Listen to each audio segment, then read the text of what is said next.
मिथिङा मानिमोन? माबालै आदा बे नोंसालथे खमलाया बे गामिनि हाखरफोराव थानाय एम्बु थेरेया बेखौ जेजों बोखांनानै एवजादोंनो।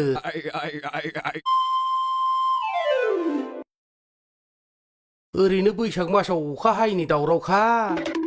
दा नोंसालथे खमलानाव सोंनानै सोर सोर जादों बिसोरखौ अमा खि सैमा खि जाहोनानै उद्रायहोनो नागिरदों आरो फाइनबो फोनांनो नागिरबावदोंसो। उद्रायाबाथ' गामिनिफ्राय एरख'नोसो नागिरदों। आमफ्राय मिथिं जोबखांनानै जरासे एम्बुखौ हाबा होनो थाखाय थारिख लानो नागिरदों।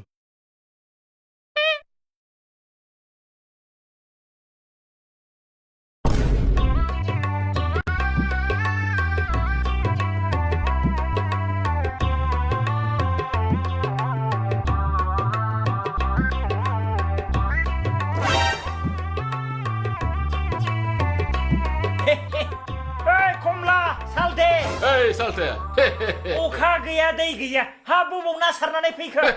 नै एम्बु थेरे हा बैसागुनि जौ बिदै आग्लायनायजों हा जानो जेबो गैया नालाय हा बे बुसारि फुख्रियाव एसे सारनानै एम्बु थेरेखौनो लाबोदां।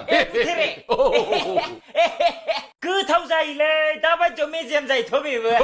गोथावब्रा जाय जायो बेसो मिथिगौ सालथे। नङाबा माथो मोजाङानो जादों दे। गोथाव आंहाबो खामानि गैखाया थ' होनबालाय आंबो एसे जाफायनोसै। थ' होमबा औ थ' गोथाव जायोब्रा।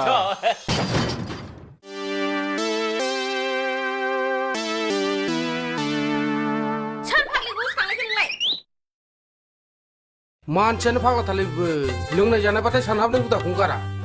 मानसिफ्राबो मानसिथारसै नालाय अखा बोथोरानो सफैस्लाबनो हाया अखायानो हास्लाबनो हाया एम्बु मासे नुथिंनो हाया बुथार बुथार जादलाबायनाय मा जातनि मानसि जालांखोथाय मानसिफ्राबो।